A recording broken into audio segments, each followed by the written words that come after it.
Hola Manuel, bienvenido a WePrime, gracias por estar aquí con nosotros. Hola Ana, ¿cómo estás? Muchísimas gracias por tu invitación y para mí es un placer acompañarte en este podcast tan interesante. Chicos, les cuento que Manuel es un analista internacional, docente de la Universidad Externado de Colombia y un querido amigo. Y entonces hoy vamos a tener una conversación sobre todo lo que está pasando en Afganistán y el retorno de los talibanes al poder. Y nada mejor que hablarlo con un buen amigo. Bueno, hablemos entonces entremos en el tema y hablemos de Afganistán. Porque ¿cuándo fue esto? ¿Hace 4 días, tal vez? Hace cinco días más o menos que nos levantamos con la noticia de que los talibanes habían llegado a Kabul, que es la capital de Afganistán. Y empezamos a ver todas estas imágenes del grupo talibán en la oficina presidencial y literal tomándose el poder. Y resulta que era como un tema que estaba muy dormido, es decir, no lo teníamos presente. O sea, sí sabíamos que las tropas americanas o estadounidenses habían llegado a Afganistán después de las Torres Gemelas, pero ahí como que se había quedado el tema. Uno sabía que algo estaba pasando allá, pero no estábamos muy presentes. Y luego nos levantamos y nos damos cuenta de esto. Entonces, yo creo que la primera pregunta es, no sé si empezamos por, ¿quiénes son los talibanes? Listo, pues bueno, yo creo que lo que tú dices es una cosa muy acertada y hace parte como de la segunda ola de la modernidad de la sociedad, y es que estamos acostumbrados a que todo pase rápido y todo se olvide también rápido, ¿no? Entonces, hace 20 años entramos, bueno, Estados Unidos con una coalición de 25 países entró en una invasión y 20 años después la gente dijo, oiga, ¿qué pasó allá, no? Pero bueno, para entrar en materia, haciendo como antes de ese preámbulo, para entender quiénes son los talibán, de dónde surgen, en qué año surgen, pues tenemos que remontarnos a la historia de Afganistán. Sí, Afganistán, antes que nada, es un territorio que se encuentra en Medio Oriente, está rodeado pues, de países de suma importancia como Irán, Pakistán, comparte algo con China, ¿no? Y algo con India, ¿no? Es un país que además históricamente ha tenido guerras con el Imperio Británico, por las guerras del opio que conocimos. También fue un territorio muy importante para China porque además fue la ruta de la seda durante una época de China, por ahí pasaba la ruta de la seda. Y pues digamos que vimos como también los soviéticos en 1979 intentan invadirla porque su posición geoestratégica es importantísima. Lo segundo es que también es un país que tiene muchas tierras raras. ¿Qué quiero decir con esto? Tiene muchos materiales que no han sido, materia prima, que no ha sido extraída de su territorio. La economía de Afganistán es completamente pues, pobre, vive en su mayoría del opio, que es la base de la heroína, ¿cierto? Y pues claramente no ha habido un desarrollo realmente de las fuerzas productivas en Afganistán. Entonces en 1979, entonces, te cuento, hago este recuento para decir, el pueblo afgano históricamente pues ha sido un pueblo de guerrero, de mucha pelea, de mucha lucha, ¿sí? Y de invasiones extranjeras, y que ha ganado en su mayoría las batallas. Entonces en 1979 los soviéticos deciden invadir a Afganistán por un tema geopolítico para tener más acceso a la salida de aguas calientes, porque Rusia se encuentra en el frío, en el polo, ¿no? Los afganos deciden organizarse. Los talibán, pues traduce también los estudiantes, ¿vale? Y pues digamos que los talibán empiezan a organizarse estudiantes, pero también gente de la población civil, y pues deciden armarse para sacar a los soviéticos.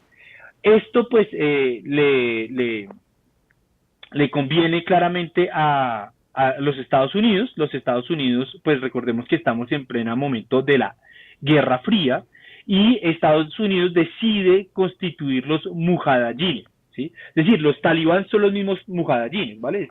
Digamos que eran parte. Okay. ¿Sí? Esos mujahidines son financiados militarmente con armamento, camionetas y capacitados militarmente para combatir a los soviéticos. Es así que en 1991, con la caída de la Unión Soviética, se pierden la guerra a los soviéticos contra los afganos, pero a partir de allí digamos que se dividen. Entonces están los talibán, que es una fuerza política también que también practica una rama del Islam que es el sunismo, pero además tiene una interpretación del Corán muy radical, que más adelante si quieres podemos profundizar sobre ello.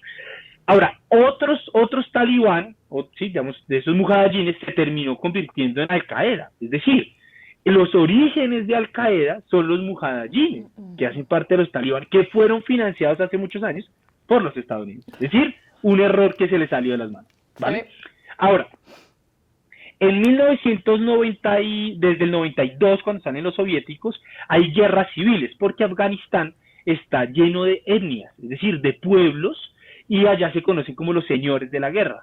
Entonces, pues Afganistán no tiene un control de un solo líder. Hay muchos en las provincias y pues se inició una guerra civil. Del 96 al 2001 se logra, los talibán ganan la guerra civil y logran instaurar lo que se conoce como el Emirato Islámico de Afganistán, que era dirigido por los talibán. Pero claro, llegó el 11 de septiembre, como bien decías, y Estados Unidos decide invadir Afganistán. Pero bueno, aquí hay que contar otra parte de la historia que no nos han querido contar, o que no, eso está en la historia, pero a veces olvidamos, como tú bien dices. ¿Por qué invadir Afganistán? Según Estados Unidos decía, era porque Afganistán y Pakistán eran países que le daban refugio a Al-Qaeda. Pero si tú miras, de los 19 personas que secuestraron el avión, los aviones de las Torres Gemelas, 15 eran saudíes, uno libanés, 2 libaneses, uno egipcio. Es decir, de los 19 no había ninguno afgano. Entonces, ok, ¿cómo así? Si son los saudíes, y los saudíes son los principales aliados de Estados Unidos, ¿no? Entonces, en 2001, Estados Unidos justifica la invasión en Afganistán diciendo que era en derecho de defensa propia, ¿no? Entonces decía, Al-Qaeda está en Afganistán y Pakistán, estos dos países los resguardan, sí, y tengo el derecho legítimo de hacer la guerra, ¿no? Esto pues fue patrocinado por 25 países y pues llegamos a la invasión en Afganistán. Sí, sí, porque de eso es lo que me acuerdo yo, ¿no?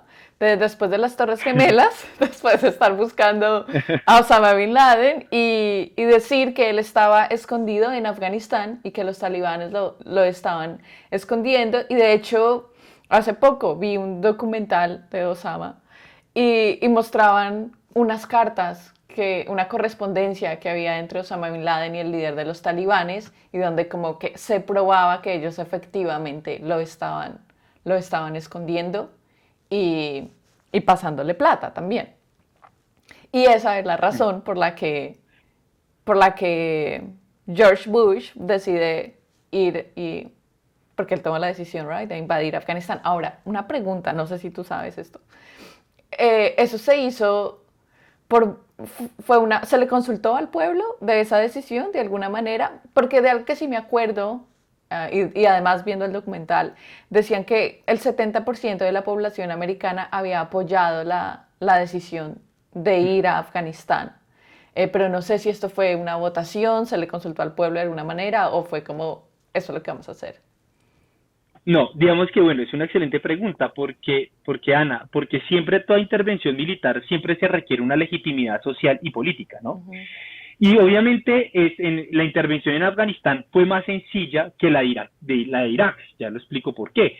En Afganistán no es que hubiese una votación, simplemente las consultoras de estadísticas pues le hacían preguntas a la gente y pues resultaba que el 70% estaba apoyando pues la intervención. Ahora, ¿por qué hubo tanto apoyo? Pues porque claramente el 11 de septiembre fue un impacto muy fuerte para el pueblo pues, estadounidense. Más o menos 3.000 personas murieron, fue a pleno día y fue bastante traumático. Entonces, claramente todas las personas querían ir a justificar, porque además ir a una guerra, Ana, también autorizar que los hijos de las madres de su país pierdan a sus hijos allá en otro terreno, ¿no? Es decir, ese es el costo, es un costo económico, pero también de vidas, que es la más importante, más que la plata. Entonces, en las estadísticas mencionan, te voy a decir ahorita lo que está pasando. Ipsos, esta compañía internacional de encuestas, ayer hizo una encuesta, valga la redundancia, bastante curiosa, y la pregunta era, ¿qué pensaba el pueblo estadounidense? Pues como 1.000, 2.000 encuestas que hicieron sobre qué pensaban sobre el Afganistán. Y mira el dato, el 61% quieren retirar las tropas estadounidenses de manera definitiva en Afganistán. pero el 75% también, a otra pregunta, quieren enviar tropas a Estados Unidos para garantizar las instalaciones clave. O sea, es como contradictorio, ¿no? O sea, el 61% quiere irse, pero ese mismo o sea, esa misma gente dice que quiere para que vigilen como aeropuertos, embajadas, y eso se debe a una cosa, Ana, es que la incertidumbre hace que el pueblo no sepa para dónde coger. Sí, ¿Sí? sí. No saben para dónde coger. Sí. ¿Sí? Entonces, ese fue, digamos, que Estados Unidos no generó una encuesta, pero digamos que además, con eso termino, es que, Ana, también alrededor de las Torres Gemelas se creó un relato, ¿no? Y eso lo construyó Bush, ¿no? Era el eje del mal, que era Irán, ¿no? Afganistán, que apoyaban el terrorismo, y vemos esos discursos de Bush de ese momento, o están conmigo o están contra mí. Y además que el terrorismo en 2001 le sirvió mucho a los Estados Unidos porque desde el 91 al 2001 Estados Unidos no tuvo enemigo. Los enemigos dentro de la Guerra Fría eran los soviéticos, Ajá. pero se acaban los soviéticos y ¿ahora qué? Y obviamente el terrorismo sirvió como un catalizador para unir otra vez a Occidente en temas de seguridad. ¿Sí? Entonces ahí también sirvió eso, ¿no? Ok, entonces, para recapitular aquí, importante, que creo que a veces hay un poquito de confusión, y es que los talibanes no fueron los que hicieron el atentado contra las Torres Gemelas. Es decir, ¿quién era el grupo de Osama Bin Laden? ¿Eran ellos Al Qaeda? Uno dice que ellos eran Al Qaeda, o quiénes eran. Sí, digamos que Osama Bin Laden pertenecía a Al Qaeda, Okay. un grupo armado terrorista, pero que también nace de los mujahidines, ¿no? Es decir, ¿Qué de nace? los mujahidines, exacto, de los mujahidines sale Al Qaeda y se fortalece también lo que eran los talibán, ¿no? Ajá. Que son dos cosas, pero entre ellos tenían una relación política. Exacto, genial. Ok. Entonces, después de las Torres Gemelas, Estados Unidos decide invadir Afganistán con el argumento de que Afganistán y los talibanes están escondiendo a Osama. ¿Cuál era la situación de Afganistán mientras los talibanes estaban en el poder? Porque creo que, sí, de pronto no muchos sabemos que ellos ya habían estado en el poder y que entonces ya tenemos como ¿cómo se dice? Experiencia de la manera de ellos de gobernar. Claro, el pasado no predice el futuro, pero digamos que ellos ya habían estado en el poder alguna vez. ¿Cómo era Afganistán cuando ellos estaban en el poder? Qué buena pregunta, porque está hoy, todos en los medios que he estado compartiendo esto, siempre me preguntan, dicen, no, el pasado, pero mire, profesor, que entre el 96 y el 2001 que gobernaron Afganistán, bajo el Emirato Islámico de Afganistán, ellos aplicaron a rigurosidad la ley Sharia, que es contra las mujeres, ¿no? Estas leyes que son supremamente, que buscan anular a la mujer dentro de la sociedad. Pero también creo que existe un relato medio falso de allí, porque también nos dicen que al parecer durante los 20 años que estuvo la coalición internacional con Estados Unidos, las mujeres hubieran vivido el paraíso y algo idílico. Y ahorita si quieres hablamos de eso y te doy cifras, que eso no era tan verdad. Entonces, a ver, durante ese mandato islámico de los talibán, entre el 96 y el 2001, uno, fue claramente la aplicación a rajatabla de la ley Sharia. Dos, ellos no lograron mantener o cesar la guerra civil. Como te decía anteriormente, las regiones de Afganistán, eso se le conoce como los señores de la guerra. Son personas que controlan ciertas zonas de Afganistán, que además ellos se benefician del opio, porque también hay una guerra por tener el opio, por cultivarlo, pues aunque ese sale por la zona donde está ubicada. Y obviamente también ellos explotan algunas cosas de níquel, otras cosas como de piedras, y esos jefes de la guerra, pues entre ellos, pues se mataban, en fin, ¿no? Los talibanes, para generar ese equilibrio, ese Estado Islámico, lograron llegar a consensos del 96 al 2001. Digamos que ellos trataron de negociar con los jefes de la guerra, los señores de la guerra de la región, y más o menos tuvieron una estabilidad. No obstante, Ana, como les decía anteriormente, Afganistán es un país que todavía funciona bajo feudos, es un país donde el líder religioso y político de la región juega un papel protagónico, y claramente eso genera disputas internas.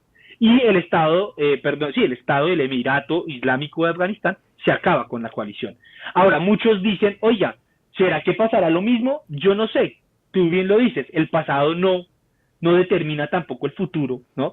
Vemos unos talibán muy distintos hoy, vemos unos talibanes mucho más diplomáticos, hablan en medios internacionales, hablan muy bien el inglés, tienen reuniones de altísimo nivel con funcionarios de China, Qatar, ¿no? Turquía, Rusia, tuvieron mesa de negociación hasta con Trump. Es decir, no son esos talibán que nos quieren meter en la cabeza unos barbudos con una AK-47 locos que... No.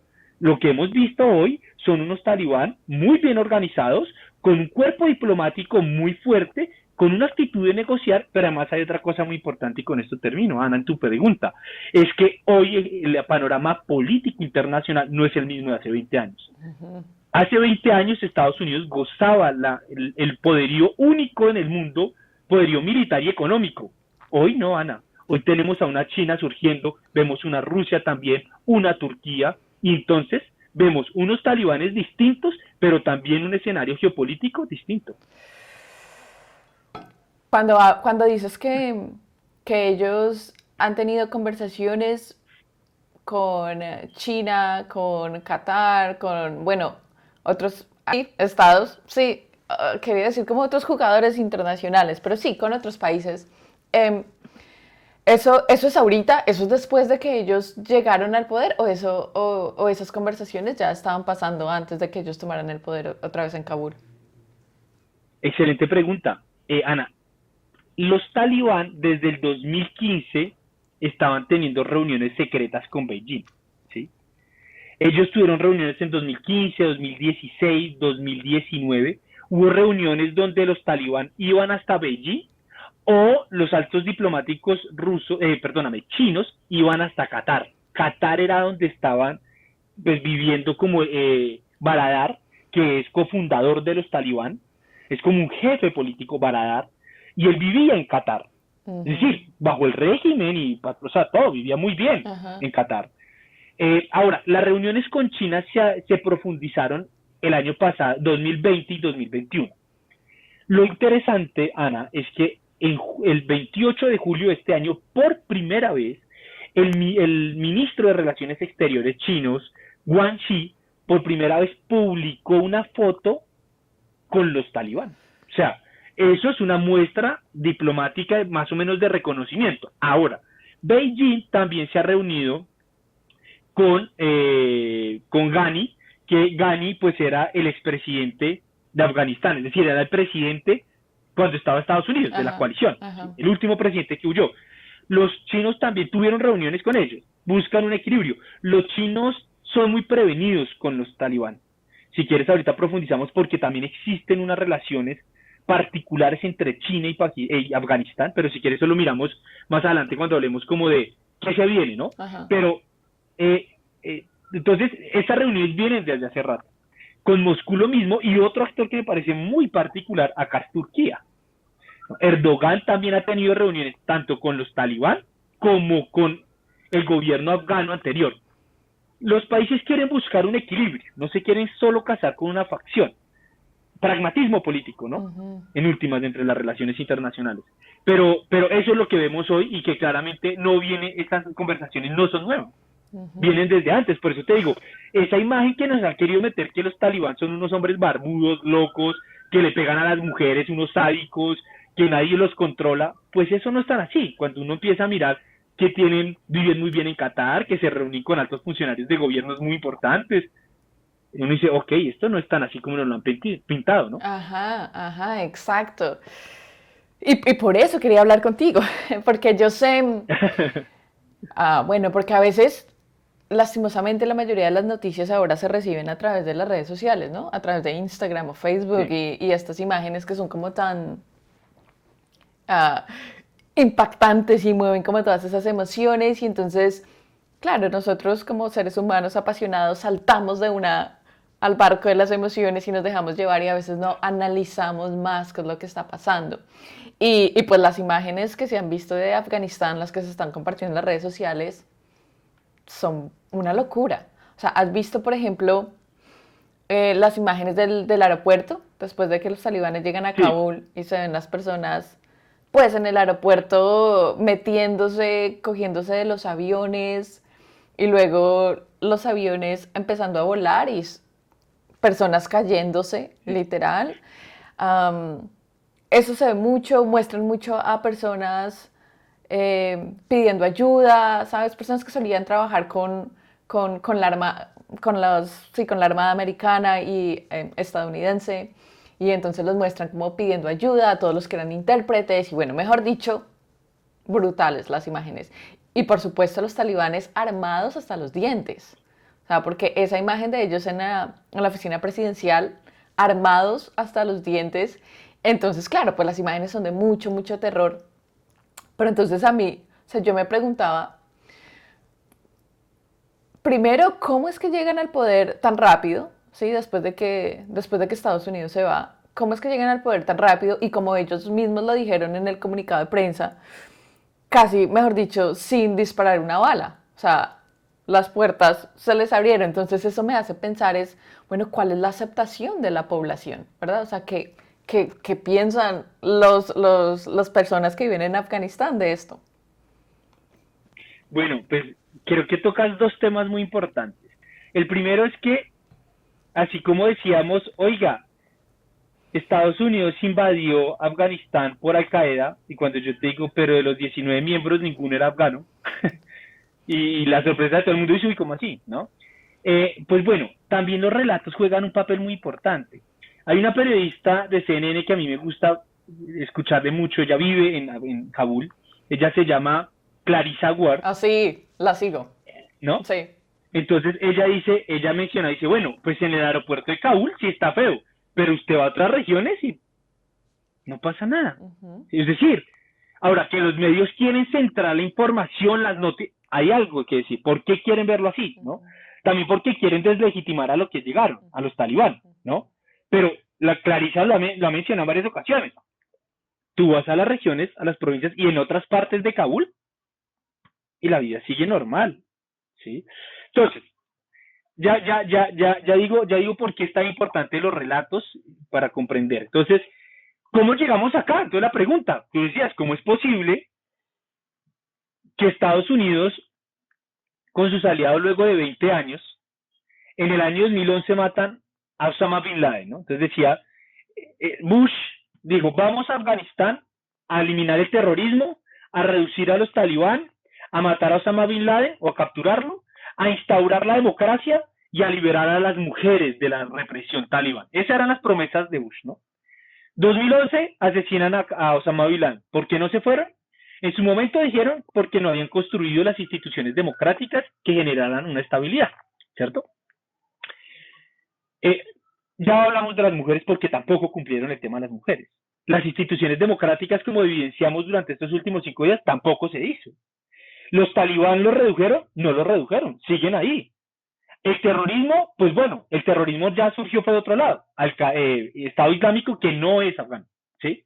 Que son de otro lado, ¿sí? Que se dio en Siria y otra cosa, ¿no? Ahora, por eso me parece curioso y en estos debates que he escuchado mucho analista que dice, no, pero Estados Unidos no perdió. Yo digo, pero qué pena con ustedes, los 5 objetivos yo veo 4 perdidos. O sea, no me echen ese relato a mí ahora que ganaron, ¿sí? Entonces, 822.000 millones de dólares gastó Estados Unidos en la guerra de Afganistán. Dar otro dato, 822.000 millones, ¿no? Invertidos allí. 2.300 militares perdieron la vida y otros 20.600 resultaron heridos. Hablando solo de estadounidenses, ¿no? No estoy hablando aquí de otras fuerzas armadas, ni de otra plata de la OTAN, ni nada, ¿no? ¿Qué pasó? Primer error, iniciar la guerra. O sea, yo creo que el principal error fue empezar a hacer una invasión. ¿Y por qué digo esto? Porque los asesores de Bush, que son unos neoconservadores evangélicos, crearon una concepción de los talibán errada, o de Al Qaeda, perdón, ¿sí? Donde le dieron la importancia como si Al Qaeda pudiera acabar con el poderío de Estados Unidos en 2001. Es decir, Al Qaeda tenía la capacidad militar para derrotar a la potencia número uno del mundo. No, no la tenía. Pero entonces instauró una guerra allá. ¿no? Entonces, primero concibieron mal a un enemigo, lo agrandaron a un enemigo. Segundo error, Ana, segundo error. Establecieron una guerra simétrica cuando era una guerra asimétrica. Traducciones, en otras palabras, para que no nos... ¿no? Las guerras simétricas son guerras, las clásicas, ¿no? Entre un Estado y el otro, ¿sí? Que se respetan las leyes del derecho internacional público, pero además que existe una visión propia de la guerra, ¿sí? Histórica. Pues no, Ana. Las guerras en Medio Oriente y del siglo XXI son guerras asimétricas, es decir, que no se hacen con ejércitos propios de los estados, que las guerras se hacen dentro de las ciudades, y un tercer factor, Ana, que esto fue completamente olvidado por Washington y la OTAN, es que las guerras asimétricas juegan con un papel muy relevante, y ellos juegan con el tema de lo que son los valores, las identidades y la cultura, ¿sí? Es decir, Estados Unidos, como no entendieron la cultura, la identidad y los valores del pueblo afgano, pues llegaron y creyeron que llegando con muchas armas iban a ganar. Y por eso, Ana, encontramos dos errores. Por eso, uno, bueno, primero encontramos que Estados Unidos no entendió las dinámicas políticas propias de Afganistán. Es decir, no entendió que Afganistán se maneja como feudos, que hay señores de la guerra, que no es todo el mundo comparte lo mismo, que hay facciones religiosas distintas. Y por último, ese error de cálculo terminó viendo eso. Vimos el sábado un ejército débil militarmente, pero ideológicamente muy fuerte, que son los talibán. Los talibán tienen unas armas AK-47 viejas. Ya te digo ahora, lo otro que tú me decías, la imagen, ¿no? Y por otro lado, encontramos un ejército afgano, ¿no? Que fue el que construyó Estados Unidos, un ejército afgano fuertemente militar, o sea, capacitado con todas las armas, pero altamente dependiente de la OTAN, muy mal dirigido y con inmensos grados de corrupción. ¿Sí? Ajá, porque esa es la pregunta que todo el mundo se está haciendo. Claro. Ahora, también, el último punto, y con esto termino, es que también hubo una sobrevaloración de los cuerpos de inteligencia. Muchos generales que estaban en Afganistán daban los reportes que ellos estaban supremamente bien. De hecho, la CIA y el Pentágono, la información que daban al Congreso y a la Casa Blanca, era, y por eso vimos el 8 de julio de este año, diciendo que si los estadounidenses se iban, la estabilidad de Afganistán duraría 24 meses. Después dijeron, no, mentiras, 18. Y después vimos que no duró ni 2 días. ¿Sí? Entonces, eso también se debe a que hay un error y que hubo generales que estuvieron mintiendo sobre la realidad de Afganistán. ¿A qué se nos parece esto? A Vietnam. En Vietnam también se mantuvo una guerra por muchos años y que le mintieron al pueblo estadounidense para justificar más plata, que terminaron perdiendo guerras, tanto en Vietnam como en Afganistán. Entonces yo veo que son esos errores que permiten comprender qué pasó hoy, ¿no? ¿Qué pasó hoy? Los soldados estadounidenses, Ana, realmente no eran bien vistos por el pueblo afgano. Y me refiero al pueblo afgano, gente que no es terrorista, sino gente que vive en su vereda, no eran bien vistos. Ellos decían, occidentales, váyanse, nosotros no los queremos. No queremos que nos impongan su visión de mundo. ¿Sí? Entonces, todos esos errores llevaron a que viéramos una caída pues fea de Estados Unidos. Ahora, para terminar, es que aquí hay un tema de relatos, Ana. Aquí es muy importante tener en cuenta y ser muy como con los ojos abiertos, ¿no? Porque el año pasado el presidente Trump hizo un acuerdo con los talibán. Y el acuerdo con los talibán era, yo, Estados Unidos y la coalición de la OTAN, nos retiramos de manera progresiva, de manera pacífica, es decir, que los talibán se comprometen a no dar bala, y los talibán se comprometen a generar estabilidad política. ¿Sí? Ese fue el acuerdo. El acuerdo se tenía que cumplir en mayo de este año. No obstante, el presidente Biden dijo, no, nos vamos el 11 de septiembre. Y aquí empezamos en un problema. ¿Por qué el presidente Biden quiso ponerlo el 11 de septiembre? Porque él quería que la salida de los estadounidenses de Afganistán quedara con el relato del 9/11, ¿no? Y los talibán, pues claramente, en abril el presidente dijo, no, ya nos vamos a empezar a retirar, y los talibán aceleraron la salida. Pero aceleraron la salida por una razón. porque ellos no querían que el relato quedara el 9/11, sino el relato que querían que quedara en los libros de historia era Estados Unidos salió huyendo de Afganistán. Y ese fue el relato que quedó. Vemos aviones, como tú dices, con gente colgada, ¿no? Todos los norteamericanos, franceses, todo Occidente corriendo. Esa es la imagen que quedó. Ahora, si me preguntas, ¿Occidente perdió la guerra? En mi opinión, sí, y te lo dije. De 5 temas, ninguno. Los talibanes están, ¿no? Todo. Las mujeres siguen siendo opresivas, las instituciones no funcionan, etc.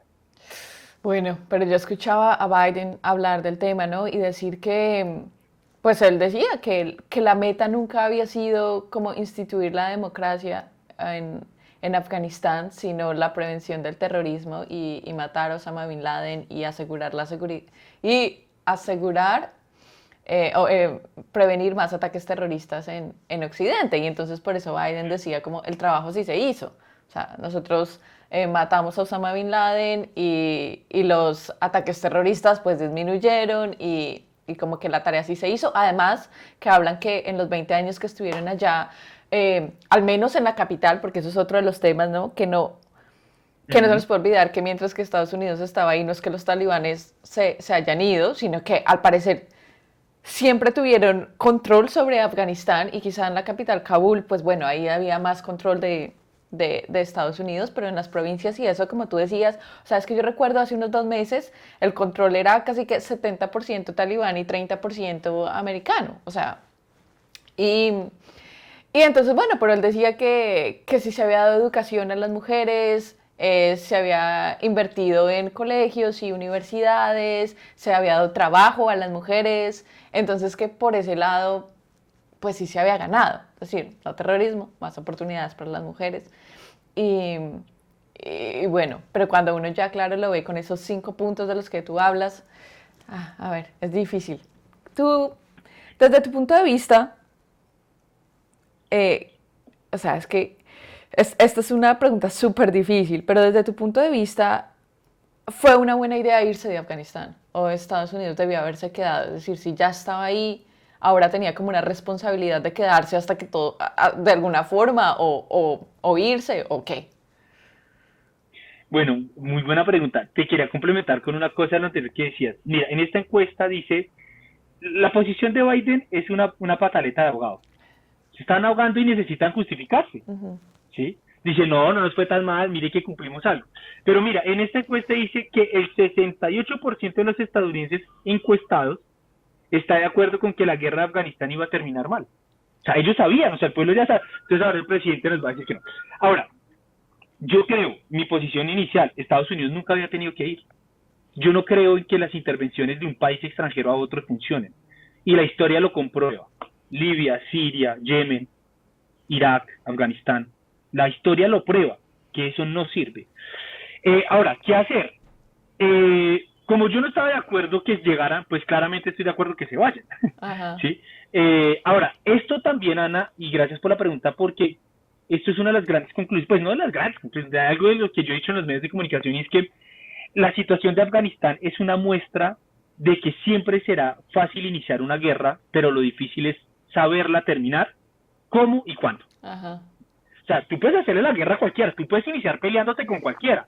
El tema es cuándo tú terminas esa guerra y cómo sales de ella. O sea, ¿cuándo? ¿Cuando tuviste el éxito o cuando ya estás derrotado? ¿Sí? Entonces, eso es lo que nos demuestra eso hoy, Afganistán. Para mí, Estados Unidos lo mejor que es irse, porque a veces también, Ana, estos días he estado reflexionando mucho y yo creo que también nos hemos creado como una imagen que esperamos que la comunidad internacional resuelva todo, ¿no? Entonces hay un problema, Estados Unidos, Consejo de Seguridad, ayuda. Y le dijimos, bueno, ¿y por qué no permitimos que los pueblos, los propios pueblos donde están en enfrentamiento, resuelvan sus contradicciones? Es decir, que las fuerzas políticas en sus países resuelvan las cosas. ¿No? Entonces queremos una imposición de las soluciones desde afuera, ¿no? No, en la Carta de Naciones Unidas, un principio de la Carta de Naciones Unidas dice la autodeterminación de los pueblos, es decir, que ningún país puede meterse en los asuntos del otro. Y hemos visto que eso no se cumple. Entonces, yo creo que Estados Unidos sí se tenía que retirar, tenía que asumir en algún momento el costo. Lo puede asumir hoy, lo tenía que asumir en 2015, lo tenía que asumir en 2030, ¿sí? O sea, como te digo, el 68% de los estadounidenses sabían que la guerra la habían perdido, que eso había terminado mal. Y yo sí creo que Trump y Biden hicieron bien en salirse, porque realmente no podían mantener una guerra tan costosa en términos de vidas, en términos económicos, y tampoco la podían sostener, Ana, en medio de un crecimiento de China. Hoy la posición de Biden es reducir todos los costos de guerras que ellos tienen en el mundo para que toda esa plata que se va para allá puedan concentrarla en otros aspectos para combatirle o hacerle frente mejor a China. ¿Sí? Entonces, por ejemplo, ya por eso Estados Unidos, vimos lo de Venezuela, ¿no? Entonces Estados Unidos el viernes apoyó la mesa de negociación entre las partes de Venezuela, están reunidos en Ciudad de México. Entonces a Estados Unidos ya no le interesa Venezuela, no le interesa ni Siria, no le interesa Afganistán, no le interesa nada de eso. Lo que le interesa es cómo puede mantener su poderío o su estructura hegemónica en el sistema internacional y hacerle frente a China. Eso también es importante tener en cuenta por qué se fueron. El error ya estaba desde hace años. ¿Por qué hoy se fueron? Porque tienen que reunir fuerzas para hacerle frente a China. Sí. Y esa decisión de retirar las tropas de Afganistán no se tomó, no fue de Biden. O sea, esa decisión de retirar las tropas se tomó en la presidencia de Trump. De Trump, correcto. El año pasado, 2020, hubo un acuerdo en Doha, se conoce el acuerdo de Doha, en donde Trump y los talibanes... Ahora, la propuesta de retirarse, Ana, viene desde el 2009, 2011 con el presidente Obama. No obstante, claro, es que mira, te voy a dar un dato. Afganistán, el presupuesto de Afganistán, el 70% del presupuesto de Afganistán depende de la comunidad internacional. Porque en Afganistán no se han desarrollado las fuerzas productivas. Entonces, cuando Obama en 2009-2011 dijo, vamos a retirarnos, pues claramente dijeron, bueno, ¿y estos hombres de qué van a subsistir? Sí, la comunidad se va, ¿y qué? ¿No? La comunidad internacional se va, ¿y entonces qué? Entonces, ¿qué hizo Estados Unidos para dejar de tener tantos militares de ellos muertos? Lo que hizo Obama fue tratar de cambiar los soldados del Ministerio de Defensa de Estados Unidos y reemplazarlos por los contratistas de las compañías militares de seguridad privada. Para mí, los principales ganadores de esta guerra fueron las compañías militares de seguridad privada. ¿Por qué? Porque se ganaron contratos inmensos. Te voy a dar un dato. Por ejemplo, la compañía DynCorp International se ganó un convenio de $1.620 millones por asesorar solamente al Ministerio de Defensa y al Ministerio de Interior. Pero mira esto, mira este dato también que nos lo da el SIGAR. El SIGAR, yo invito a la gente que nos está escuchando que si le interesa este tema, puede revisarlo. El SIGAR son informes que se llaman Special Inspector General for Afghanistan Reconstruction. Y en 2018, el SIGAR decía que habían 2 contratos por $4.21 millones en los que no se establecieron parámetros para evaluar el trabajo realizado, lo que conllevó acciones corruptas también por parte de compañías militares estadounidenses. Es decir, aquí quien se ganó el dinero fueron unos corruptos afganos, políticos, militares afganos, pero también militares estadounidenses y compañías militares. ¿Sí?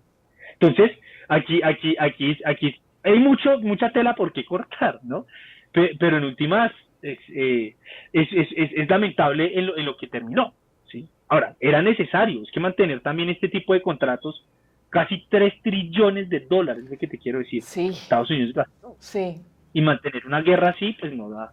Entonces, Obama hizo ese cambio en 2009-2011, entonces se reemplazaron soldados por contratistas privados.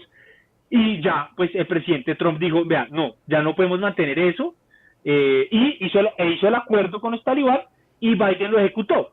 ¿Qué fue el error de Biden? Cambiar las fechas. Sí. Eso, cambiar las fechas, le permitió a los talibanes hacer más rápido la salida. Y que en el relato quedara que los grandes perdedores fueron los Estados Unidos y Occidente. Sí.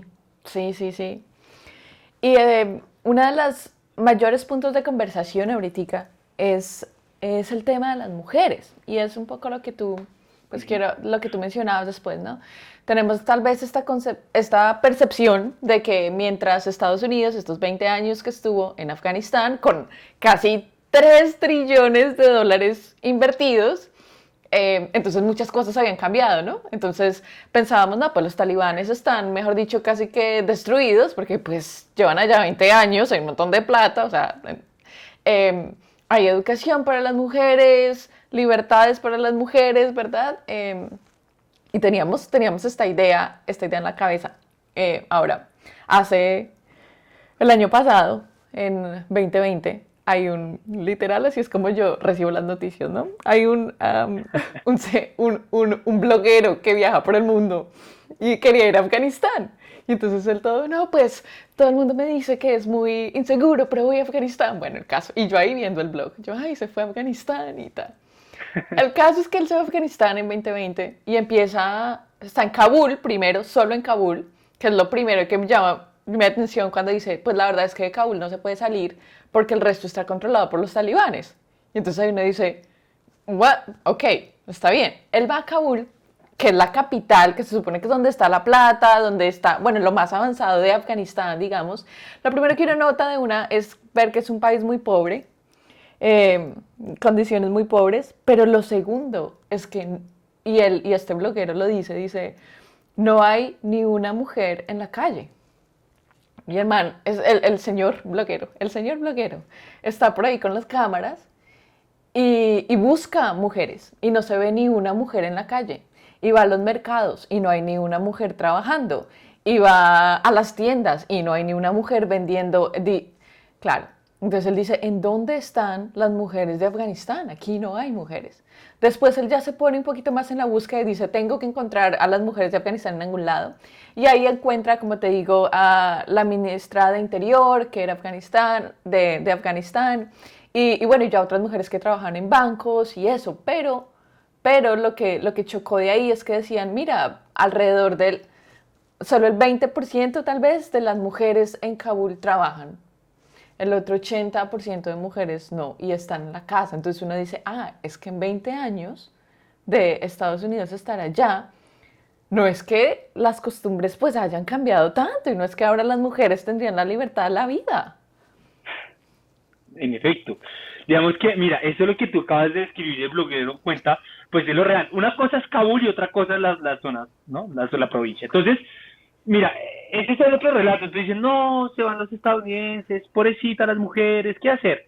Y a mí eso perdóname la expresión, pero me saca el mal genio.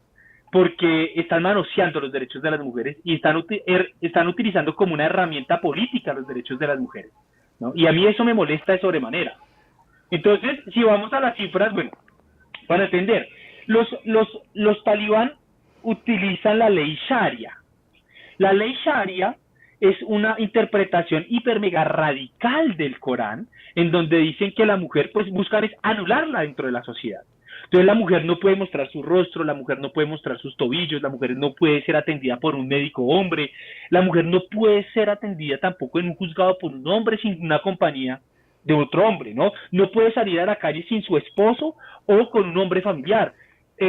La ley Sharia no permite el trabajo a la mujer, no permite a la educación y otras muchas cosas más. Y si la mujer no hace eso, la lapidan, le pegan en público, la matan. Claro, eso nosotros lo condenamos, yo no puedo aceptar una cosa de esas.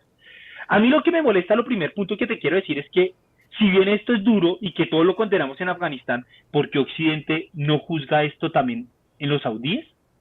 Yo no sé si tú sabías, y nuestros amigas y amigas que nos están escuchando, Arabia Saudita aplica lo mismo. De hecho, hasta hace 2 años, Arabia Saudita, el príncipe, permitió por primera vez que las mujeres fueran a cine, Ana. Por primera vez, hace 2 años las mujeres ya pueden conducir, pero antes la mujer cuando salía en carro iba atrás. Uh-huh. Entonces uno dice, ok, la violación de los derechos humanos está mal para un país, pero para otro bien.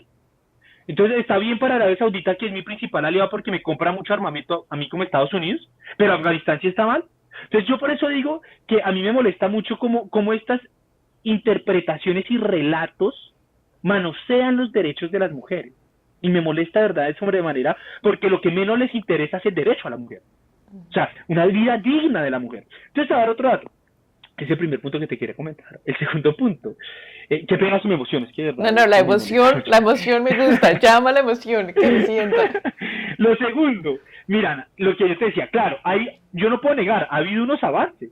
Digamos que durante los 20 años, por ejemplo, la mujer ya podía mostrar su rostro. Por ejemplo, ya había publicidad en Kabul de mujeres mostrando su rostro también. Por ejemplo, las mujeres podían trabajar, no todas, un porcentaje reducido, y podían educarse, eso es cierto. Pero ahora miremos el panorama completo, ¿vale? Todo esto. Cifras de Naciones Unidas, un reporte del año pasado, dice que solo en 2020 hubo 303 reportes de crímenes violentos contra mujeres y niñas. De esos 303, tan solo 49% fueron tramitados por la justicia formal. ¿Por qué? Porque en ese país funciona más la justicia informal. ¿Sí? Eso uno. Dos, hay una precariedad de jueces. O sea, no hay muchos jueces. ¿Sí? Segundo. Tercer elemento. Del total de los jueces de Afganistán, solo el 13% son mujeres. Y cuando hay un caso de una mujer que denuncia en el sistema formal, tiene que ser tratado por una mujer. No. ¿Sí? Y tiene que ir además acompañada de un hombre. Te va a dar más datos. Entonces decimos, solo el 49% de esos 303 fueron tramitados por el sistema judicial formal. Pero de ese 49%, solo el 17% de las acusaciones se mantuvieron en firme, porque el resto, las mujeres se vieron obligadas a retirarlas, porque las amenazaban de muerte o por miedo. Pero eso no es lo peor, Ana. De ese 49%, el 31% de los requerimientos jurídicos no fueron resueltos. Es decir, que de los 49% que pasaron por el sistema formal, ninguno se resultó. Pero te doy más datos, Ana, para no cansarlo, ya termino.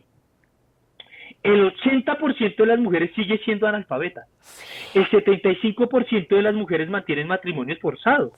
Y el acceso a la justicia sigue siendo restringido para las mujeres. Entonces, ese relato que nos han querido montar, no se vayan estadounidenses, por favor, por las mujeres, yo digo, ¿pero qué quieren defender? ¿Quieren defender estas cifras? Me fuera la pena. Y estas son cifras, imagínate, en Kabul. En Kabul. Donde el sistema judicial funciona. Imagínate esto en las provincias. Entonces también esa cosa que nos quiere montar, que durante 20 años fue idílico, las mujeres vivieron en el paraíso, eso no es verdad. Sí, yo acepto que ha habido unos progresos, sí, pero tampoco nos cuenten esto y que ahorita la gente esté gritando, por favor no se vayan, regresen en otra intervención. No. ¿Sí? Mira, yo leí un artículo del New York Times que lo publicaron en el 2018, donde precisamente hablaban de las mujeres y el título era algo así como Afganistán aún es el país más peligroso para las mujeres. Y ahí daban cifras y ahí precisamente decían eso, que el 80% de las mujeres en Afganistán son analfabetas. Y esto es a 2018. Y estas cifras son de Kabul. Y yo decía, ¿what? O sea, entonces, ¿qué es esto de Estados Unidos? Allá lleva 18 años, 20 años, y estas son las cifras. La violencia contra la mujer. O sea, las cifras eran absurdas. En Kabul, lo mismo, 80% de las mujeres experimentando violencia intrafamiliar por parte del esposo. Matrimonios obligados, porque no es arreglados, sino literalmente arreglados y obligados, con niñas adolescentes, menores de edad, prepubers incluso. O sea, estamos hablando de matrimonios de mujeres niñas de 12 años. Bueno, este artículo del New York Times fue increíble. Justo contaban la historia de una mujer que en Kabul, que se había prendido fuego a ella misma, donde se supone que están, ¿sabes?, todas las libertades, y Estados Unidos estaba allá, y se supone que puede tener educación, y se supone que puede trabajar, pero quizás eso es un poquito el pensar que el hecho de que Estados Unidos estuviera allá con todas estas, con las ideas occidentales, no implica que el resto de la población afgana hubiera adoptado este tipo de ideas en 20 años. Lo que tú dices, sí, un par de cosas se vieron, y por ahí también hay una imagen en las redes sociales de un salón de belleza que tenía, no sé si lo has visto, que tenía imágenes de mujeres y salieron de una pues a pintarlos. Entonces, a quitarlos. Sí. A quitarlos, sí, para esconderla. Entonces, claro, o sea, quizás si hay un cambio, ahora que los talibanes están en el poder, seguramente va a haber un cambio y un cambio en Kabul, pero quizá el cambio no es tan grande como nosotros estamos pensando. Nos imaginamos. Sí. Y nos lo quieren hacer creer, ¿no? Porque eso es otra cosa, que es que con todos estos relatos nos hacen creer cosas. Es que mira, yo te quiero dar estas dos cifras también por último. Sí. Y me acordé del dato porque tú dijiste que hubo mujeres que se quemaron. Ajá. Hubo 40 casos en 2020, hubo 40 casos de mujeres que fueron obligadas a suicidarse por el maltrato interno del hogar. Y el 37.3% de las mujeres sobrevivientes por violencia, por violencia, fueron niñas de 18 años. Sí. Y esto sucedió no con los talibán en el poder, esto sucedió no en el gobierno de los talibán. ¿Mm? Ahora, claro, ¿qué va a pasar? ¿Los talibán aplicarán otra vez la Sharia? Como lamentablemente, y lo decía anteriormente, los derechos de las mujeres los manosean con unos intereses políticos. Yo creo que los derechos de las mujeres va a estar dentro de la agenda política de los talibán. Y si los talibán quieren ser reconocidos legalmente como una fuerza política en el sistema internacional, deberán de ceder o ser más moderados en algunos aspectos sobre la mujer. Yo he estado escuchando las posiciones de los talibán y ellos dicen que ellos quieren desarrollar el capitalismo. O sea, eso es cosa que me parece. Y dicen, quiero traer inversión en Afganistán, quiero que exploten recursos, y dice ellos, vamos a garantizar una estabilidad, una paz.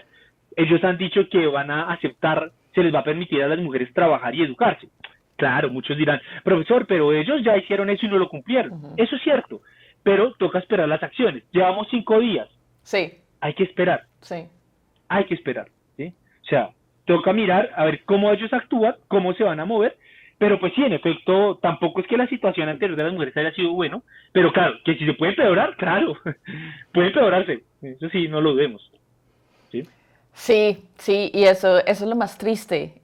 No sé si has visto también en redes sociales, hay mucho esto de las 29 reglas que las mujeres deben seguir. ¿Has visto esos posts? Sí. Sí, y bueno, y todo el mundo compartiéndolo. Y entonces mi pensamiento es igual, que las reglas son terribles desde el punto de vista occidental, desde mi punto de vista, ¿no? Porque no estoy acostumbrada a nada de eso, entonces claramente al ver este tipo de cosas, pero lo que decíamos es importante, es esas 29 reglas quizás ya estaban no sé si la palabra es decir aceptadas, pero digamos que practicadas por el pueblo de Afganistán con Estados Unidos estando allá. Ahora que había más libertad para los que así lo quisieran o permitieran, en este caso, dejar a las mujeres trabajar y dejar a las mujeres, pues lo podían hacer, pero no era la mayoría de Afganistán. O sea, la mayoría de Afganistán... No era la regla. Exacto, no era la regla, era la excepción. Excepción. Sí, era la excepción. Quiero que toquemos un poquito el tema que ya lo hemos hablado y es de dónde se financian los talibanes, porque entonces uno ve estas imágenes y tienen las armas y tienen estos, ¿cómo se llama? Trucks de guerra, ¿cómo se llaman esos? Se me olvidaron, pero ¿sabes? Como camiones, carros y... Sí, tractores, pues. Sí, eso, y estaban por las calles y bueno, y entonces uno dice, y son un montón de gente, porque eso es lo otro, ¿no? Que uno dice, ay, los talibanes, pero ¿cuántos serán? O sea, uno no puede creer, uno lee todas estas noticias y uno dice, no, tienen que ser poquitos porque ¿quién se cree eso? ¿Quién vive bajo estas reglas? Y luego va a haber uno, y es que pues para que se tomen un país y controlen las fronteras se necesitan miles de personas. Entonces la pregunta es, ¿cuántos talibanes hay? ¿Cuántas personas son talibanes como tal? ¿Cuántas apoyan? Porque también, y perdona, me estoy extendiendo aquí, pero también algo importante saber es que las mujeres también apoyan a los talibanes. O sea, es decir, hay mujeres esposas de los talibanes veía un documental que se llama Las esposas de los talibanes. Es un documental del 2017, donde hablan con las mujeres de los talibanes. Entonces pues van a ir reporteros occidentales, van a estas zonas de los talibanes y bueno, y van y hablan con ellas. El apoyo es total, ¿no? Ahora, es un poquito difícil con una población donde la educación es tan baja, como decir, ay, lo apoya, no. El caso es que de cierta manera, sí, uno ve a las mamás de las niñas regañándolas porque están hablando muy duro, ¿sí? Porque la voz de una mujer no debe ser escuchada. Entonces las regañan y entonces entre las mismas mujeres están practicando y apoyando estas, ¿verdad? Estas reglas y esta forma de vida y apoyando a los talibanes y la misma vista. O sea, es que no es pues que aquí 1000 personas o cientos de talibanes, unos 200 llegaron y se tomaron el poder. No, es que estamos hablando de miles, hombres, mujeres, apoyando a los talibanes.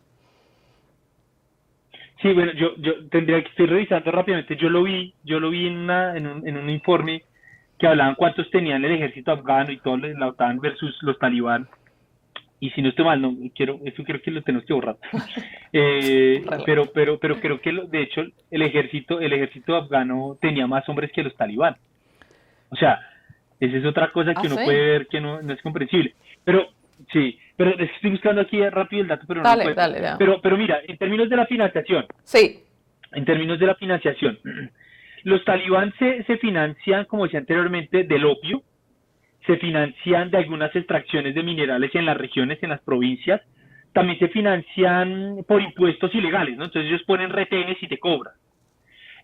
O también por extorsiones, ¿sí? Entonces, eso son la mayoría, la manera de ellos de financiarse. El opio, pues tú sabrás, deja mucha plata, pero también pues otros factores. Tú Ellos no sabrás. comercian armas porque no Yo no sé, pero... pero yo sí, no sé. pero sí, como decías, Eh, el opio es como... de ahí se saca la heroína. Entonces me imagino que ellos sí, están correcto. exportando a Occidente. Porque, ¿o qué? ¿O a dónde exportan? ¿O qué? No sé. Claro, obvio. Y siguieron exportando estando los estadounidenses adentro. O Ajá, sea, ¿no? ajá. Sí, ¿No? El narcotráfico siguió. sí. Ahora, eh, ellos se financian de esa manera. Que es curioso, que tú bien los ves todos con las superarmas y todo, pero Afganistán no produce armas. Entonces tú dices, Exacto. ok, entonces si no produce, ¿de dónde proviene? Ujú. Yo te voy a ir una pista, empieza por Estados Unidos y termina en Europa. Ah. ¿Listo? O sea, es decir, ¿sí? Obvio, también ahí están los rusos vendiendo, todo eso se vende de manera ilegal. Los rusos venden las AK-47. Ahora, si tú miras a los talibán, pues ellos en su mayoría tienen AK-47, las rusas. Pero ahorita cuando llegaron al poder, pues como los estadounidenses y los europeos tuvieron que salir corriendo, pues dejaron mucho material armamentístico. Ujú. Entonces, no hay que olvidar que a los mujahidines los financió ¿quién? Estados Estados Unidos. Unidos. Y les dio armamento, y les dio camionetas, y les dio un montón de cosas. Hoy, nuevamente con la huida, dejaron un montón de, ya no AK-47 hace años, ya dejaron fusiles de alto alcance, de alto calibre, de última tecnología a los talibán. Ujú. ¿Mm? Entonces, aquí no solamente es como yo sé, pero también aquí existe una complicidad de cómo los estadounidenses dejaron los helicópteros. Entonces, ahorita estamos viendo unos talibán que intentando ver cómo manejan un helicóptero, Sí, un avión. sí, sí. ¿Sí? Entonces, también hay que contar eso. Occidente dejó allá un montón de armas por huir y ahorita ese armamento lo tienen ahora los talibán. O sea, que es que yo creo que hay un tema de responsabilidad muy fuerte y uno no puede ser suave con o yo trato de no ser suave con eso, porque es que estamos hablando de miles de personas que murieron, Ujú, familias que se desintegraron, ujú. personas que tuvieron que adaptarse a otras lógicas de otros países, Sí. ¿sí? De migrar, de viajar, o sea, eh, y que además decimos, no, los refugiados como en campamentos, pero no les quitamos el estatus de refugiados. Y personas llevan 20 años en campamentos sin saber qué hacer de su vida, sin poder trabajar, esperando que ACNUR les suelte algo de comida. O sea, es que yo creo que más allá del juego geopolítico, también aquí hay un tema esencial de la humanidad. O sea, hay más o menos 3 millones de afganos viviendo por fuera de su país. Sí. En Irán, en Pakistán, en otros países. Entonces, sí, aquí podemos hablar mucho de la geopolítica y los intereses, pero aquí el sufrimiento de la gente es lo más importante. El derecho de las mujeres, realmente, ese es el tema central. ¿Sí? Sí. Pero en efecto, ahí dejaron más armados a los talibán. Querían combatir y los dejaron con más armas. Y los dejaron en el poder. No, o sea, es decir, que no perdieron la guerra, pues, si cae de su peso. Los hechos pues no lo demuestran. Sí. Remitámonos a los hechos. Sí. Sí, sí, sí. Absurdo. Es increíble porque después de 20 años y que las cosas se pierdan tan rápido, y eso es lo que tiene en shock al mundo, ¿sí? Es como, un momento, pero entonces, ¿qué hicimos? ¿Qué hicimos? ¿Qué hicimos en 20 años? ¿Sí? Bueno, yo incluyo, no, ¿qué hicieron? ¿Qué hicieron en 20 años en Afganistán? Pero no, sí me hago entender, o sea, donde pensábamos que estaban ahí por alguna razón, controlado el derecho de las mujeres, y ahora resulta que no, pues lo que tú dices, esperar y vamos a ver qué pasa con los talibán. Hay otro Mira, punto Ana, de... en estos días se va a publicar un artículo en el blog de la Escuela de Relaciones Internacionales del Externado, y yo lo titulé La invasión de Afganistán, el regreso de un final conocido. Ajá, Esto es normal, ya conocemos el fin, y conocemos el fin en todo sentido, que no van a ganar una guerra y que sufre la gente. sí. Lo vimos en Vietnam, lo vimos en lo vimos con los soviéticos, lo vimos ahorita en estos años del 2011 en Siria, en Yemen, en Libia, Afganistán, Irak. Ya conocemos el final, ¿para qué volver a repetir los mismos errores? Claro, Manu, pero entonces uno no puede... Es que también uno entiende, ¿no? O sea, y Estados Unidos muchas veces, en general la comunidad occidental, Europa, Estados Unidos, digamos, son muy Exacto, presionados. Sí, gracias. sí, pues uno acá... La comunidad de Madagascar, no, Madagascar, no, la comunidad de Malta, no, la comunidad de Estados Unidos y Europa. Sí, exacto, sí, no. Rusia y China y tal. Sí, exacto. A ver, si son muy presionados por tomar acción. Y ese siempre es el problema. Y es que el pueblo nunca va a estar satisfecho con las acciones del gobierno en ese sentido. No, pero es que si Estados Unidos es este símbolo de libertad, es la potencia, como literal lo que estamos viendo ahorita en redes sociales, cómo el resto del mundo va a dejar que esto se le haga a las mujeres? ¿En dónde está la ONU? ¿En dónde están los países europeos? ¿En dónde? Bueno, entonces, ¿cómo resolvemos esto? O sea, ¿cómo quieren que se ayude a Afganistán, a las mujeres, que se ayuden, ¿no? Que eso es lo otro, con nuestra idea de lo que debe ser, con nuestra idea de democracia, con nuestra idea de derechos para las mujeres. ¿Cómo más si no es con esa intervención? O sea, ¿cómo más si no es con esa intervención militar? Y hay que entender que después de lo hecho del 11 de septiembre y después de las Torres Gemelas, a ver, había una responsabilidad primero por prevenir que eso pasara otra vez, ¿no? Era la responsabilidad de Estados Unidos prevenir que eso pasara otra vez y asegurar, sí, y que el pueblo estadounidense se sintiera seguro. Y además, una responsabilidad como no, es que no sé cómo decir esto, pero por hacerlos pagar, así, a Osama Bin Laden y a Al-Qaeda, o sea, era una responsabilidad.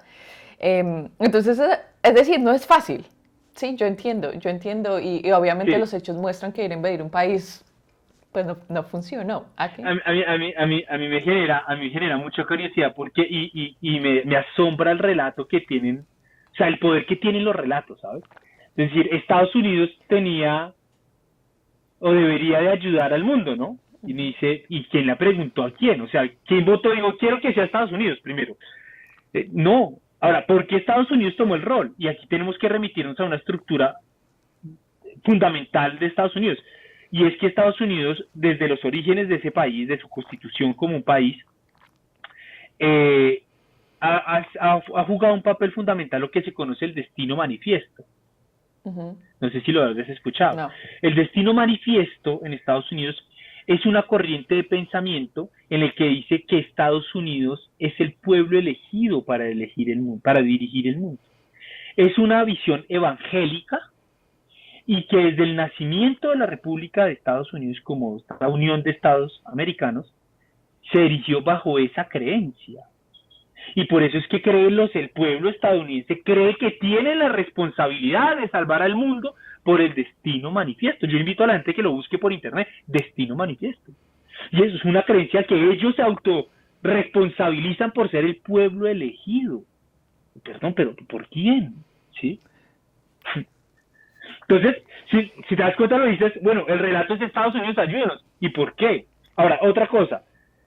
Es muy curioso y estos temas son súper delicados, ¿no? Porque entonces uno dice, Occidente tiene una costumbre que le encanta homogenizar al mundo, ¿no? Se dice, el éxito de los países es la democracia, el libre mercado, el capitalismo, y todos los estados tienen que ser así, ¿no? Porque que está fundado también en una idea errónea, Ana. Es que creen que eso se llama en relaciones internacionales como la paz democrática. ¿Qué dice la teoría de la paz democrática? O esta idea. Dice que si todos los estados tienen una democracia liberal, no va a haber guerras. Y yo, what, espérame, bájame Zeus. Es decir, un país que no sea democrático es bélico, y un país que es democrático, o sea, un país que es democrático no es bélico, pero un país que no es democrático es bélico.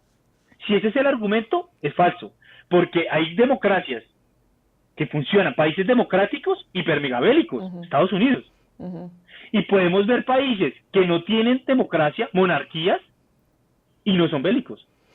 Pero esas ideas han reinado en el mundo durante los últimos 60, 70 años, y Occidente se tomó la responsabilidad de irnos, que si todos somos democráticos no nos hacemos las guerras. Y entonces invadimos un país y el otro.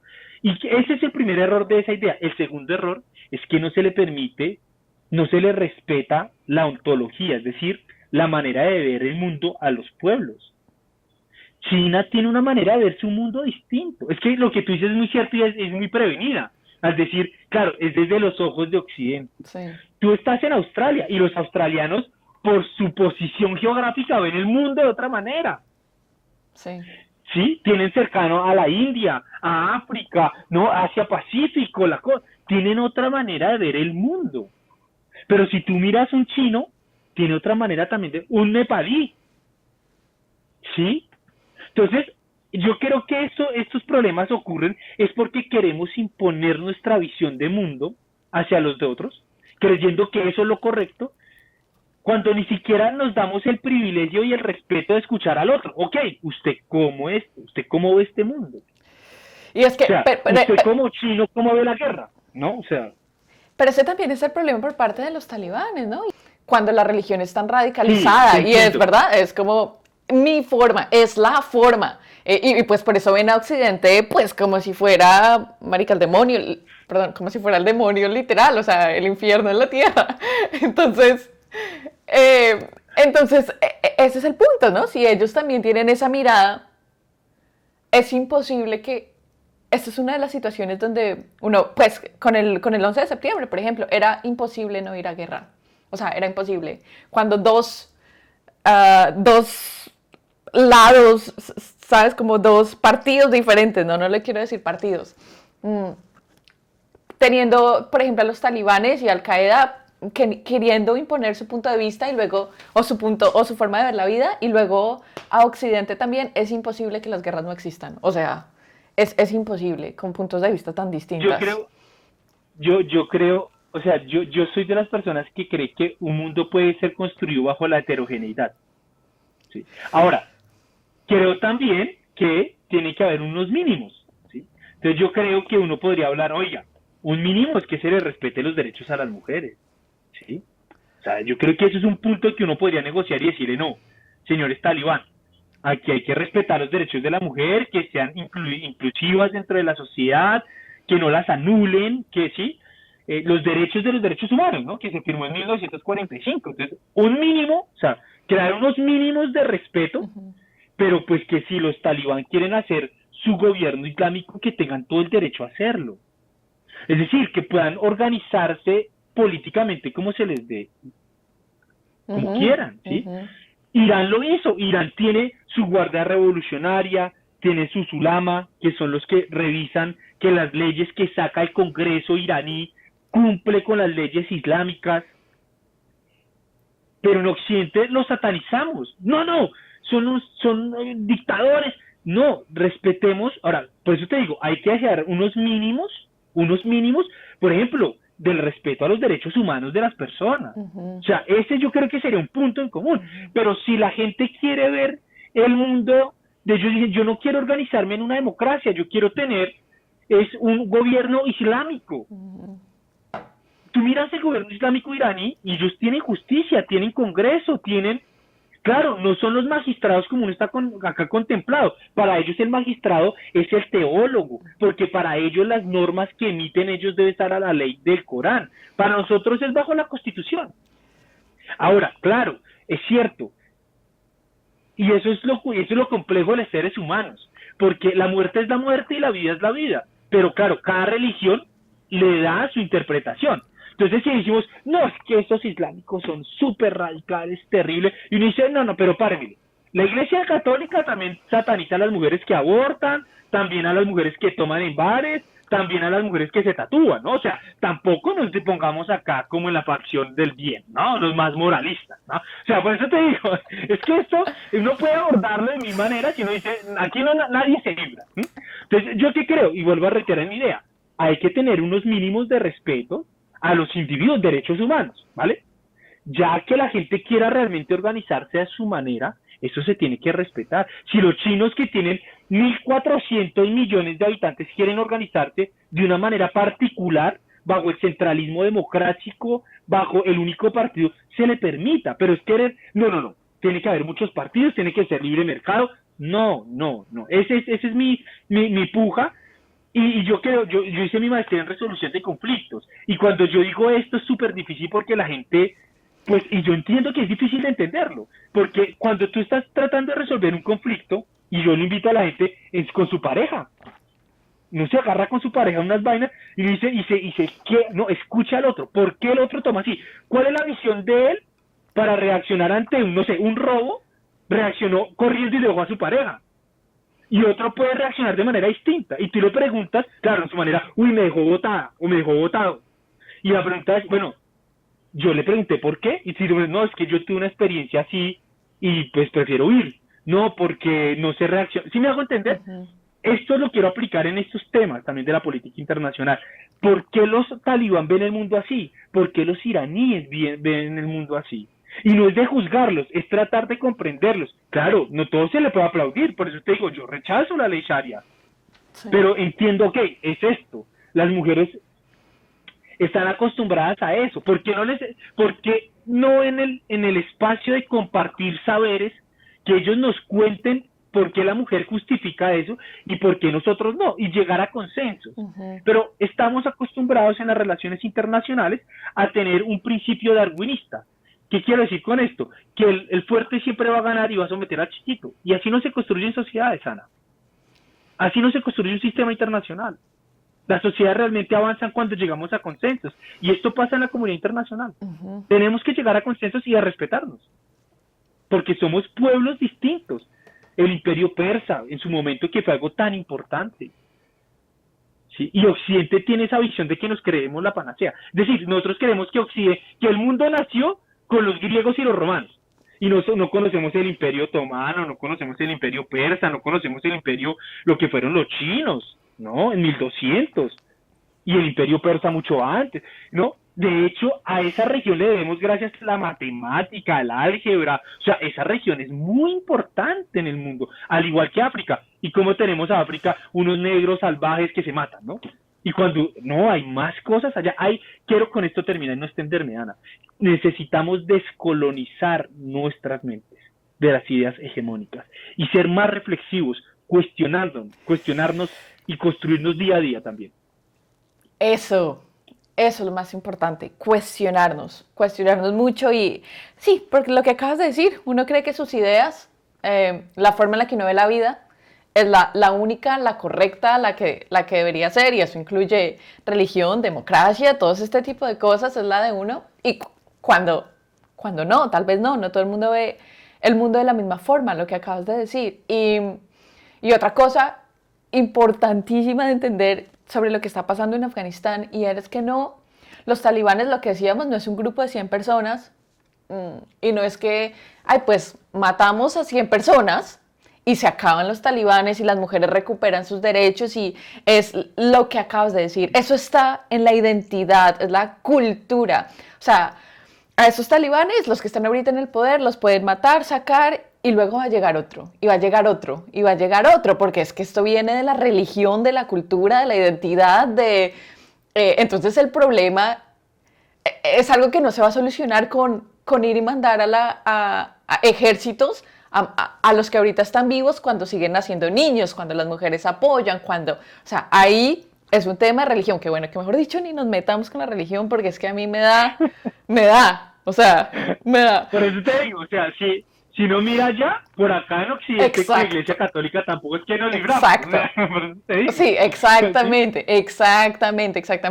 Lo curioso era ver en las redes sociales todas estas imágenes súper impactantes de mujeres y los comentarios eran: Jesús, apiádate, Jesús, apiádate del pueblo. Y yo, amiga, date cuenta. Pero bueno, o sea, Amiga, sí. No, mira, y otra cosa que te quiero agregar que me parece muy importante, y es que nosotros, en lo que tú dices, es muy acertado. Creer que matar a los líderes es matar una idea. Las ideas no, o sea, una revolución, puedes matar al líder de la revolución, pero no la revolución, Exacto. quiero decirlo. Otro elemento que te quiero decir, tenemos que descolonizar la idea de creer que la paz, hay dos tipos de paz, una paz negativa y una paz positiva. Comúnmente las relaciones internacionales se construyeron bajo la idea de la paz negativa, y la paz negativa quiere decir ausencia de guerra. Karl von Clausewitz, un estratega militar de Occidente, decía que si quieres la paz, prepárate para la guerra. Y Gandhi decía, no. Y Johan Galtung, que es el teórico que ha desarrollado ha escrito lo más en el área de resolución de conflicto, dice, no. Si quieres la paz, prepárate para la paz. Entonces existe la paz positiva. La paz negativa es, si quieres la paz, prepárate para la guerra, es decir, es ausencia de guerra. Y yo no concibo la paz como una ausencia de guerra, yo concibo la paz positiva. Y cuando hablo de paz positiva es el respeto al otro, que la gente tenga garantía de poder vivir bien, que tenga un buen trabajo, que tenga buena salud, que tenga un buen ambiente, una buena educación, ¿cierto? Para mí la paz no es ausencia de guerra. Y si queremos realmente la paz, tenemos que prepararnos para la paz. ¿Y qué quiero decir con eso? Desarmar nuestros espíritus. Porque nosotros, y mira lo curioso, esto pasa en toda la parte de la humanidad, te quiero decir, Ana. O sea, a todos nos encanta crear buenos y malos, desde nuestra moralidad, desde lo que nuestros papás nos enseñaron, y la religión y las instituciones, colegio, universidad, iglesia y familia. Queremos construir un mundo de buenos y malos. Y obvio, Ana, siempre estar en el lado bueno. Nadie va a decir yo quiero estar en el lado malo. Entonces, esa es mi invitación también a reflexionar, y digamos que también va muy encaminado en lo que tus trabajos, lo que tú hablas en tu podcast y en tus canales de medios de comunicación. Esto también se aplica en temas de relaciones internacionales. Sí, ¿no? Sí, 100%. Bueno, para terminar, cuéntame cuál crees que va a ser el futuro de Afganistán. ¿Cuál va a ser el rol de Afganistán? ¿Qué crees que va a pasar? Bueno, en estos últimos días he estado en varios medios de comunicación aquí en Colombia, y esa es como la pregunta, ¿no? Entonces, pues eso no sale en vivo, ¿no? Yo hablo con los periodistas antes y es como yo no tengo un tarot, yo no le jalo al tarot, yo no le jalo al chocolate, a la lectura del chocolate, ni al cigarrillo, ¿no? La lectura del cigarrillo. Pero uno que puede mirar dentro de las tendencias. A ver, yo veo unos talibán, como decía anteriormente, muy diplomáticos, con reuniones con altos niveles de gente, reuniones de alto nivel. Ellos están intentando, desde ayer y antier, están reuniéndose con los jefes de la guerra de las regiones. Ellos están buscando pacificar, es decir, ellos no quieren buscar una guerra interna. No obstante, Ana, hoy siendo jueves aquí en Colombia, en el valle de Panjshir, a 120 kilómetros de Kabul, se están reuniendo los señores de la guerra para hacerle frente a los talibán. Es decir, mucha gente dice, los talibán llegaron al poder, nos van a dominar. Y yo hoy en France 24, en el programa de debate, yo decía, esto yo tampoco lo veo tan así. O sea, aquí a 120 kilómetros de Kabul hay unas facciones políticas internas que se están reuniendo para hacerle frente armado a los talibán. Es decir, que podemos entrar en una guerra interna nuevamente en Afganistán. Uno. Lo segundo, si es que ellos logran pacificar a todas estas facciones internas dentro de Afganistán, pues tienen que jugárselo a nivel internacional. Si ellos quieren ser reconocidos como una fuerza política legítima, tendrán que ceder cosas, tendrán que negociar. Si ellos quieren traer inversión extranjera a China para desarrollar infraestructura, pues tendrán que negociar cosas, ¿sí? Entonces, yo no creo que haya un futuro, la incertidumbre es altísima, altísima, para Afganistán. Como decíamos anteriormente, lo que pasa en Kabul, Afganistán no es Kabul, y eso es importante dejarlo claro. Sí, Kabul, Afganistán no es Kabul. Y en otras regiones la vida con los talibán sigue funcionando, porque además los talibán también están en Pakistán. Es que los talibán son una fuerza política también en Pakistán, ¿no? Entonces, yo creo que ahorita estamos mirando unos grandes discursos. Yo creo que las semanas siguientes tendremos que mirar cuáles van a ser las acciones y realmente a las mujeres, ellos han dicho, se les va a permitir a las mujeres trabajar y estudiar. Toca ver si se les permite. Y toca mirar si logran pacificar, si logran una estabilidad y tener un control territorial efectivo. Yo la verdad lo veo complicado, ¿sí? Lo veo difícil. Porque además no vaya a ser que alguna potencia regional le dé por financiar a los señores de la guerra para sacar a los talibanes.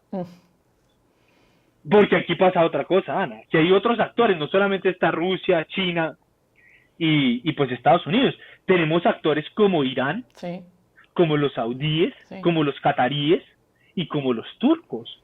Cada uno con unos intereses propios con la estabilidad de Afganistán, pero también con los próximos recursos que se puedan extraer de allí, que no se han extraído porque es un país muy atrasado en términos de desarrollo de las fuerzas productivas.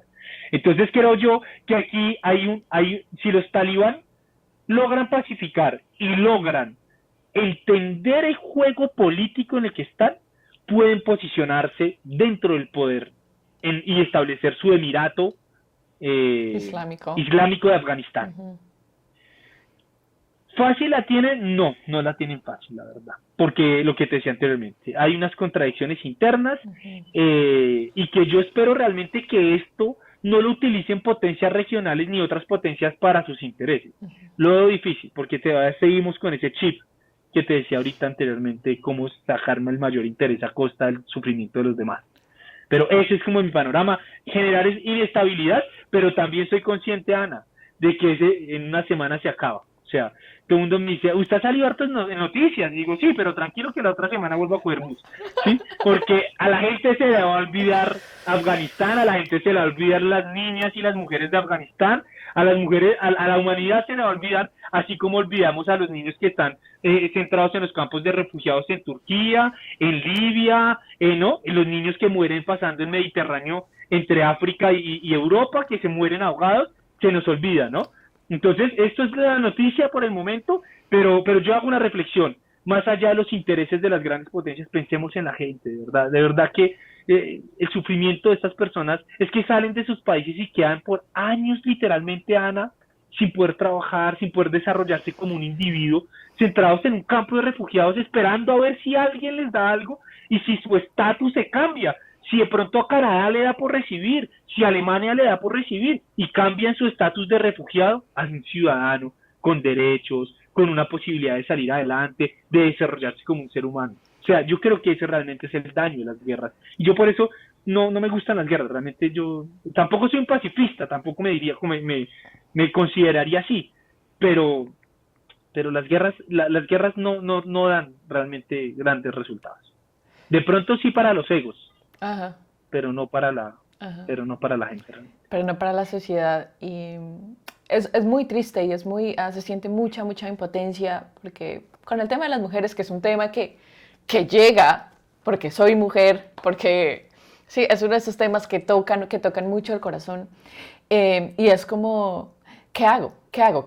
¿Cómo ayudo? O sea, ¿qué puedo hacer yo desde acá para ayudar a las mujeres de Afganistán? Y de nuevo, lo primero que me encuentro es que quizá lo que yo considero que es la ayuda, lo que yo considero que ellos podrían tener, no es necesariamente lo que ellas quieren. Empezando por ahí. ¿Sí? Exacto, empezando por ahí. Y lo otro es eso, es que quizá ese es un tema donde uno tiene que dejar y ver qué pasa y esperar a que ellos mismos intenten y solucionen, porque ¿qué hacemos? Por ahí escuchaba que decían, no mandemos aviones, por ahí una cuenta, no sé, que estaba recaudó como $3 millones para conseguir aviones y mandarlos a Afganistán, y que tanta gente como pudiera se subiera a los aviones. Sí, entonces, pues esa era como la idea. Entonces, No, y qué chistoso, ¿no? Porque ¿y dónde meten a la gente? ¿Y será que los europeos van a aceptar a los afganos? ¿Será que los estadounidenses, ay, sí, qué rico, con esa xenofobia por las nubes que pasa en el mundo? O sea, sí, o sea, es que no hay que ser, perdóname la expresión, ni cínicos ni hipócritas, sí. porque no hay que olvidar, la xenofobia en Europa y en Estados Unidos es alta, es bastante alta. Y ahorita me parece Entonces, ¿qué que... vamos a recibir? ¿Y cómo ves tú? Porque eso es otro de los miedos y es la incertidumbre, la posibilidad de que, bueno, ahora con los talibanes en el poder, ¿sabes? La gente se va a olvidar de esto, lo que tú dices en un mes, 2 semanas, ya como que, Una semana. sí. Yo estoy optimista en unas semanas. Sí, no, me encanta, me encanta. Eso es lo que le da esperanza al mundo realmente. Sí. Mariana, la verdad es que sí. En unas semanas la noticia fade, como que se muere y entonces ya no. ¿Y qué va a pasar en unos 2 años con los talibanes en el poder? ¿Tú crees que las probabilidades de ataques terroristas vuelven a subir en los países occidentales? Qué buen tema que acabas de poner, porque yo ayer también estaba en un debate hablando sobre eso. Y es que el tema del terrorismo y la seguridad es un tema también de percepciones y de... Eso se llama en términos de relaciones internacionales la seguritización de las cosas, ¿no? Entonces, antes, digamos, si tú miras las estadísticas, en el siglo XX y XIX, los ataques terroristas eran mucho más altos que el siglo XXI. Porque estaban las guerrillas, estaban los anarquistas, estaban los comunistas, y los ataques en Europa al terrorismo era altísimo, altísimo, a comparación del siglo XXI. Pero, ¿por qué hoy nos parece más terrible el terrorismo que en el siglo XX y siglo XIX? ¿Por qué? Claro, existe una razón, las redes sociales. Porque antes no podíamos conocer lo que pasaba en el mundo, porque, ¿no? Bueno, pero O sea, también las bombas porque... de ayer eran las mismas de hoy. Pero sí, porque creo que me parece que ahora el terrorismo puede ser a una escala mucho, mucho más grande. Y puede ser a otros niveles que no nos imaginamos, sí, no Claro. sé, como químicos, yo qué sé, pues las Torres Gemelas, o sea, a escalas enormes, porque pues puede ser. Mira, yo te digo, digamos que entre estos relatos, de seguro que sí, digamos que yo leo mucho lo que plantean las agencias de seguridad, ¿no? El MI5, el MI6, la CIA, etcétera, sobre todas esas amenazas. Y dicen, no, que las armas de destrucción masiva tengan los Al-Qaeda. Ujú, Qué miedo. ujú. Y yo digo, venga, pero seamos sinceros. Yo creo que existen otras amenazas actualmente, más que el terrorismo, el cambio climático. Por ejemplo, digo yo, ¿no? Nos vamos a morir, es decir, creo yo que esto es un riesgo global, ¿no? O sea, ya dicen que si a 2040 no ponemos, no, Ajá, países se van a hundir, va a haber migración, yo creo que eso es como más, ¿no? Pandemias, por ejemplo, ajá. ¿sí? Las pandemias. Entonces yo creo que también el tema de la manipulación, sí, manipulación, no, cuando tú manipulas. O sea, también aquí hay un factor bastante importante que es cuando los líderes manipulan Ujú. a las masas con estos miedos, ¿no? Y por eso te digo, si tú miras estadísticamente, eh, el número de ataques terroristas por año era más fuerte en el siglo XIX y siglo XX que en el siglo XXI. Pero las sociedades se volvieron más sensibles ante eso. Y esa sensibilidad se ve por los medios, ¿sí? O sea, aquí abrimos Twitter y vemos cómo estalló y todos, ¿no? Pues claro, hace más impacto. Pero realmente el número de atentados terroristas no es el mismo que antes, pero nos volvemos más temerosos. Sí, Pero vuelvo a insistir, hay amenazas más fuertes. Para mí el cambio climático, es que estamos hablando de la supervivencia de la humanidad, punto. sí. Claro, ahora, claro, los terroristas también pueden coger un arma de destrucción masiva y pueden botarla. Pero la pregunta es, ¿quién tiene esas armas? Pues las potencias. O sea, si un terrorista usa eso es porque alguna potencia se la dio. Así como los mujahidines fueron suministrados por los gringos, pues también ellos tendrían que tener ese tipo de armas. Ah, es que es eso, sí, es verdad. O sea, es decir, Al-Qaeda no tiene una fábrica de armas, te quiero decir. Ujú, ujú. O sea, si Al-Qaeda tiene un arma de destrucción masiva es porque alguna potencia se la dio. Sí, O algún país se la dio. sí, alguien, sí. Con algún interés, ¿no? Entonces, por eso yo digo, cuando nos meten estos miedos, pero bueno, calmémonos, ¿no? Afganistán, hombres armados. Afganistán no produce armas. Ajá, Empieza por Estados Unidos y termina en Europa. ajá. Sí, o sea, Es lo que quiero decir. Y yo creo que existen hoy más riesgos globales. Mira, te voy a dar otro ejemplo. Otro riesgo global que a mí me parece fuertísimo, que mucha gente lo ignora, es el tema, uno, cambio climático, dos, pandemias, y el tercero que la gente ignora son las crisis económicas financieras del mundo. Mira lo increíble, Forbes, tú que eres financista, ¿no? Forbes este año publicaba que la pandemia generó a hombres ricos más ricos y a la gente pobre más pobre. Ajá. Y esas inequidades va a generar disturbios dentro de las sociedades, va a generar inconformismos. A mí me parece que eso es una amenaza más importante, que la gente no tenga con qué comer, que la gente pierda sus casas por una crisis financiera como lo vimos en el año 2008, Sí. porque esas inequidades son las que alimentan los problemas de verdad de seguridad. La gente sale a las calles, la gente desesperada termina armándose, Sí. termina poniendo gobiernos.